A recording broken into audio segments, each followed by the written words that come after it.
Bonjour, aujourd'hui nous recevons Jean-Philippe Vallespire. Très heureux d'être là.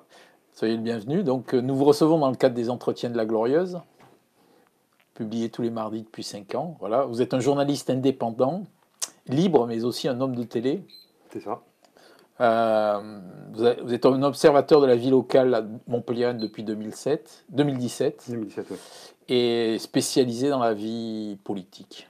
Très intéressé, passionné par la vie politique, le débat politique, les hommes et femmes politiques. Oui. Jean-Philippe, vous avez 60 ans, vous êtes né à Montpellier, vous avez fait la fac de lettres, Non, puis j'ai pas l'ENA, 60 ans. 59 ans et demi. Non, 3 fois 20 ans. D'accord. Monté à Paris au début des années 80, Ouais, réalisateur de télé, TF1, M6, Pékin Express, Star Academy, Carl Zero. c'est ça. Vous les avez tous connus? J'ai tous travaillé avec eux. Voilà. Avec eux ou pour eux, ça dépend. Et puis vous êtes de retour ici, vous créez un média, Le Mouvement, Web Télé, a fonctionné entre 2018 et 2021. Ça s'est arrêté, on va y revenir dessus. Donc voilà, vous êtes libre de ton, impertinent, un peu disruptif, comme on aime à la Glorieuse.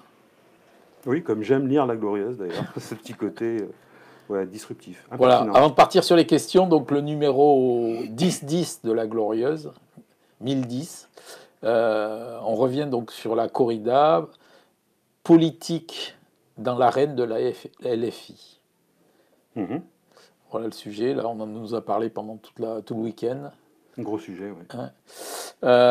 Jean-René Cazeneuve a dit « Je ne veux pas qu'on emmerde le peuple du Sud-Ouest parce qu'il aime la feria, le rugby et la corrida. » Mettre sur le même plan rugby et corrida, c'est compliqué, je trouve. Mais bon.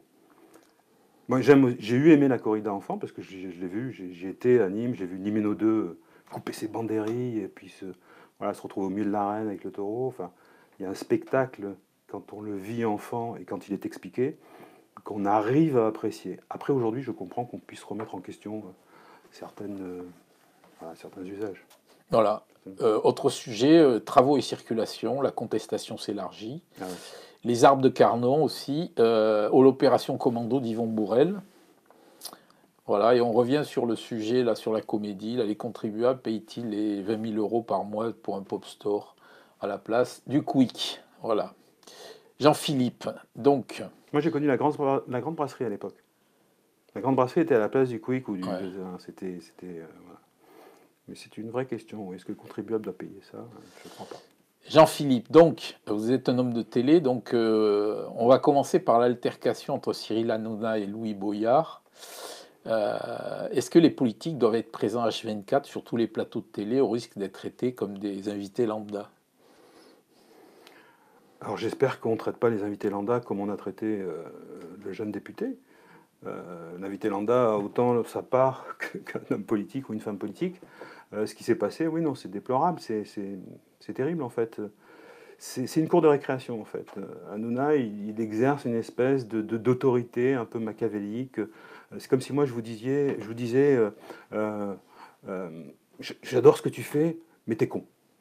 C'est-à-dire dans la même phrase, il y a l'adoration et la dénonciation. C'est surréaliste en fait.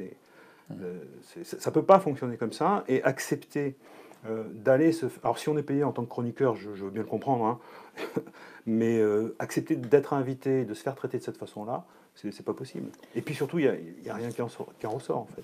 Est-ce que Si ce n'est que l'effet stressant sur les affaires Bolloré. Là, il y a eu un effet stressant sur les affaires Bolloré important. C'est-à-dire que après, avec ce qui a suivi, les contre-émissions et tout ça, le tweet d'Hanouna et tout ça, on se rend compte... Enfin, il ne voulait pas qu'on parle de quelque chose dont tout le monde a fini par parler. Est-ce que vous comprenez-vous l'animateur de ne plus vouloir accueillir d'invités de LFI? C'est un animateur... alors, c'est dommage parce que c'est un très bon animateur. C'est-à-dire, dans ce qu'il a eu fait... Hanouna a fait quand même de très belles émissions, de très bonnes émissions, enfin rythmées, dynamiques et tout ça. Après, je pense qu'il a pété un plomb. Il a pété un plomb. Alors, à quoi c'est dû, je ne sais pas. Honnêtement, je ne sais pas à quoi c'est dû. Je le subodore, mais voilà. Ou de Baudoré, quoi? Je subodore qu'il y a un rythme trop important, il y a trop de travail, il y a une pression autour de lui. il est fatigué, il n'a pas assez mangé, ou il a trop mangé, ou il a trop consommé. Voilà. Il n'est pas dans son état normal quand il fait ça, je pense. C'est vrai qu'il est un peu bizarre. C'est un peu bizarre. Ouais. Il y a des petits mouvements comme ça qu'on fait, qu'on peut repérer chez certains acteurs ou certains hommes politiques aussi, comme ça, qui sont.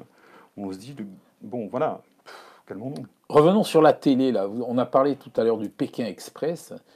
C'est une vision quand même un peu étrange. On envoie des gens sans argent dans les pays pauvres.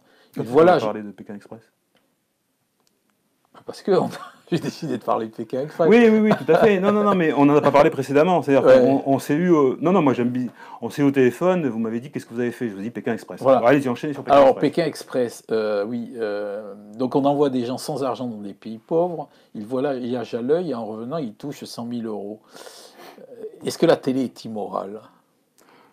Oui, quand elle fait ça, oui. Enfin, quand elle fait ça, les valeurs qu'elle donne, mais en même temps, c'est du spectacle. C'est-à-dire que même koh c'est immoral.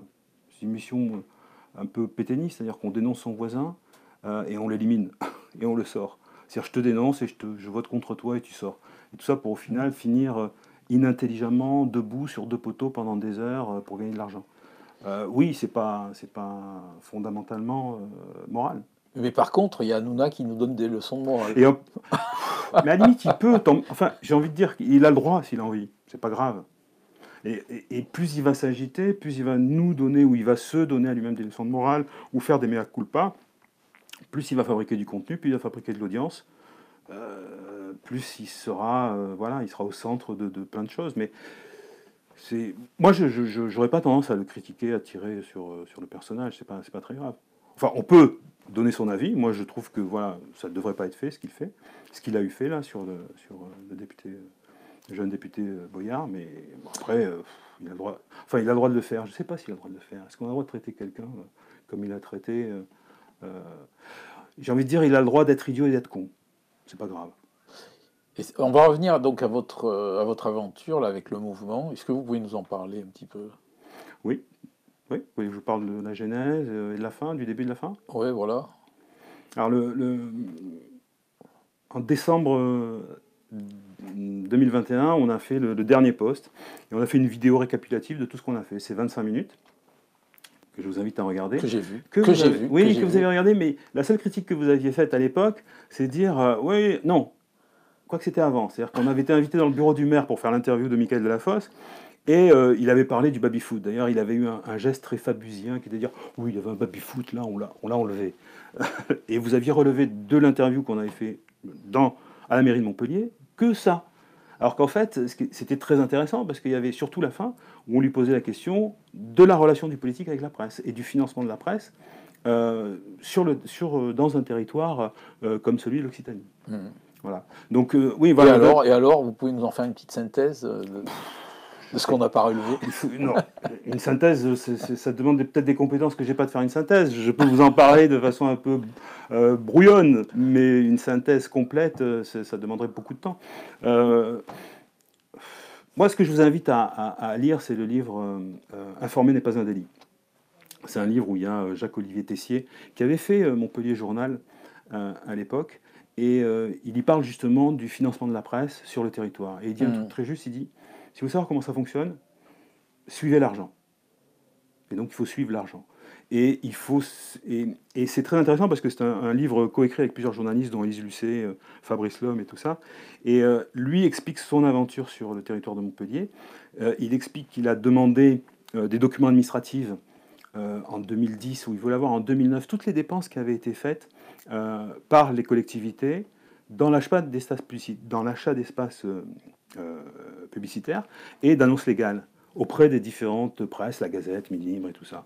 Il a eu que très peu d'éléments et en fait il dénonçait en millions d'euros tout ce qui était donné à la presse locale. Voilà. Enfin, il dénonçait, est-ce qu'il s'agit de dénoncer? Il constatait que voilà, il y avait une relation, on va dire, ambiguë entre les majorités et la presse locale, quelle qu'elle soit. Nous aussi, à notre échelle, c'est pour ça qu'on s'est arrêté. Donc du coup, j'en arrive, vous me demanderez aussi pourquoi on l'a créé, mais on s'est arrêté parce qu'à un moment donné, on entrait dans un système d'autocensure. C'est-à-dire qu'on avait des annonceurs qui étaient la région et qui étaient la métropole, et en fonction de ce qu'on fabriquait, on avait ou pas d'achat d'espace publicitaire. Alors je pense que vous n'avez pas, vous avez des annonces légales. Oui. D'accord. Et donc on s'est dit, non, si on doit s'autocensurer pour exister, on arrête. Et c'est ce qu'on a fait.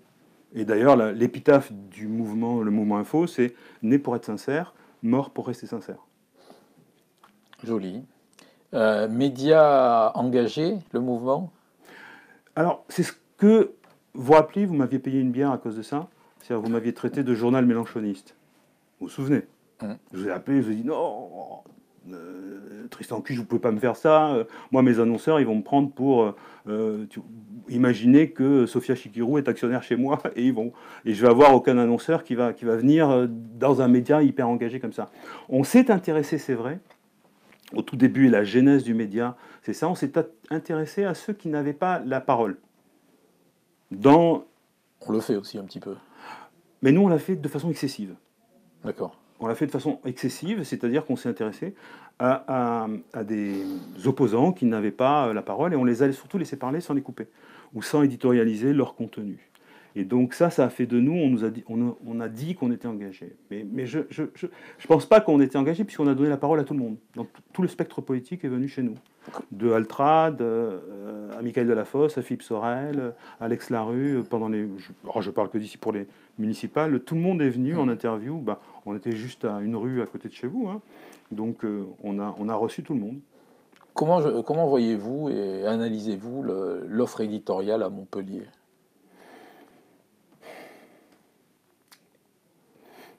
À part la glorieuse, je le dis. Non, des fois, non, à part la glorieuse. On met un peu d'humour, vous mettez de l'humour aussi. Ouais. Non, vous avez le droit de vous moquer de nous aussi. Hein. Non, je vous moque de vous. Je me moque de vous. Non, c'est pas ça. Je vais être gêné. Non, c'est que c'est compliqué. C'est-à-dire que il y a une relation de proximité, une trop grande relation de proximité entre le milieu journalistique et le milieu politique. Voilà. Et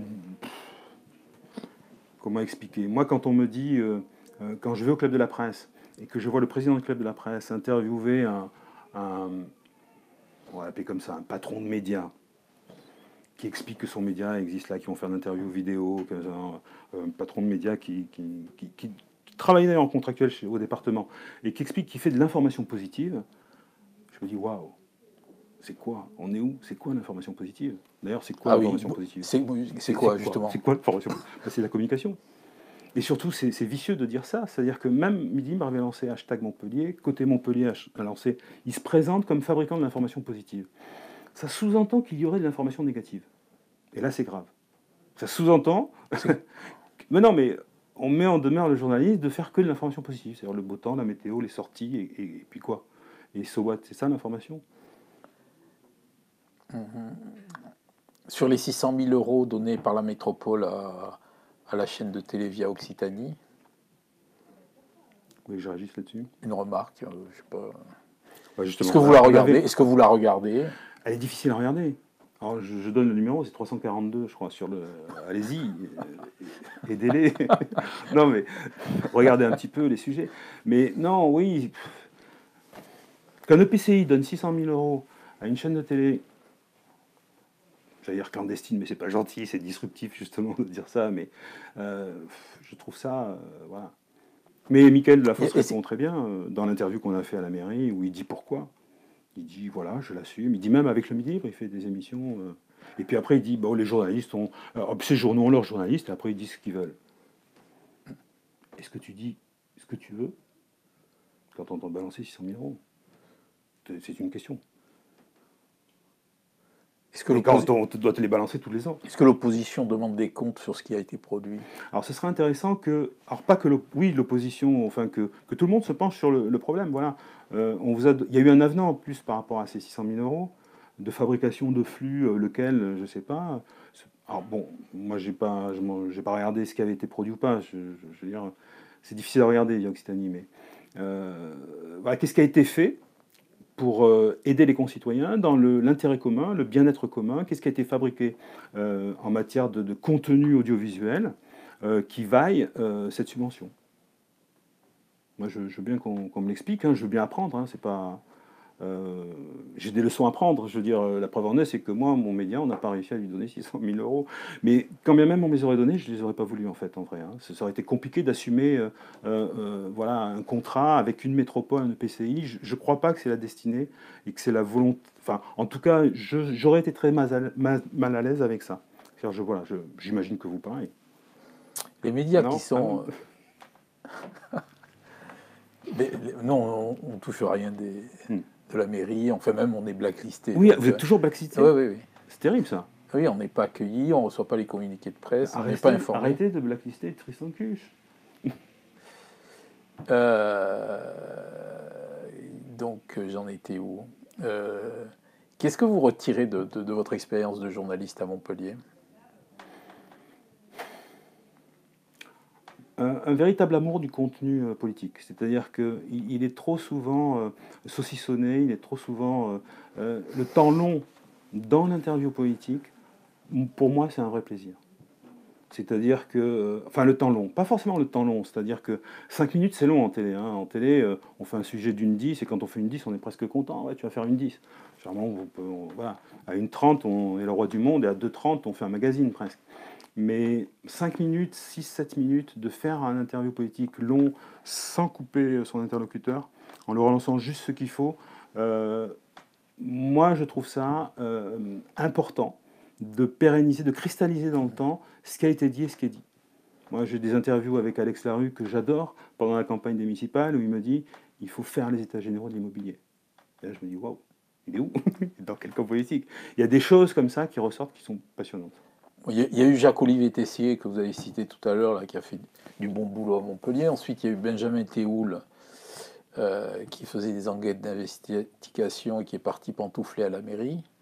Vous aussi, vous avez donc arrêté votre média, les médias d'investigation et de différents de la presse un peu institutionnalisée. C'est possible ou c'est pas possible? Alors, nous, on ne faisait pas d'investigation. Hein. C'est-à-dire que l'investigation, ça demande des financements, enfin, ça demande du temps, des gens qui se consacrent à un dossier. Non, vous faisiez une presse un petit peu éditorialisée, d'information. Éditorialisée, un peu disruptive, impertinent dans les questions. Moi, quand je pose à Philippe Sorel, alors qu'il est en campagne et qu'il lance Montpellier la citoyenne et qu'il demande à Patricia Miralles de quitter La République En Marche, oui, ma question est éditorialisée. Et je lui demande, est-ce que c'est quoi? C'est du marketing politique ou c'est une errance démagogique que de demander à Patricia Miralles, un espèce de choix de Sophie, tu quittes Macron et tu viens avec moi. Enfin voilà, à la limite là, dans la question, on éditorialise. Mais ça n'empêche que j'aurais adoré avoir une vraie réponse. Je n'ai dit ni l'un ni l'autre à l'époque. Mais oui, l'impertinence de la question, parfois, suffit à avoir des prémices d'investigation. Est-ce que vous avez eu des offres de services pour pantoufler à la mairie? De services com? Pas forcément la mairie, hein, il y en a plusieurs. Non. Non. Enfin... Est-ce que cette situation que je viens d'évoquer, c'est pas un certain échec d'une forme de liberté journalistique? En fait, on est libre, mais en fait, on n'a pas les moyens d'être libre, en réalité. C'est ça le souci. Et de toute façon, il y a une réalité aujourd'hui, c'est que plus personne n'achète la presse. Enfin, les gens ne l'achètent plus. Je veux dire... Et puis, moi, j'adorerais être Renaudot et avoir Louis XIII et Richelieu qui me disent, ben voilà, tu as le privilège de diffuser la Gazette de façon... indéterminé pour toi et tes enfants, et vas-y, je suis le seul à le faire. Mais, enfin, j'adorerais. Et j'adorerais que tout le monde puisse le faire. Enfin, tout le monde, et aujourd'hui, tout le monde peut le faire. La réalité, c'est que ce privilège qu'avait eu Renaudot à l'époque, aujourd'hui, il est substitué par j'ai de l'argent ou j'ai pas de l'argent. Je te finance ou je te finance pas. Je t'achète de l'espace publicitaire ou je t'achète pas de l'espace publicitaire. Je dis à mon réseau de prendre des annonces légales chez toi ou je dis pas à mon réseau de prendre des annonces légales chez toi. Et tout ça, ça revient au même en fait que d'avoir un privilège de Louis XIII, en vrai. Et nous, on l'a pas eu ce privilège. Un nouveau projet dans les cartons? Oui, nouveau projet dans les cartons. Le JDH. C'est ouvert, c'est ouvert. Le JDH. Le JDH. C'est ouvert. C'est toujours bien d'avoir un projet dans les cartons. C'est-à-dire qu'un média qui s'arrête, c'est pour mieux en construire un autre.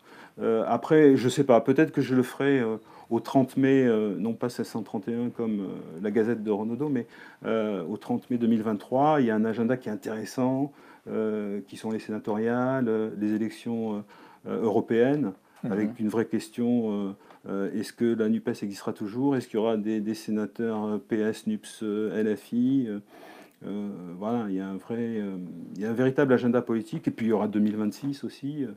Donc, avec vous, il y a une nécessité de fabriquer un contenu différent, en tout cas. En tout cas, un contenu, oui.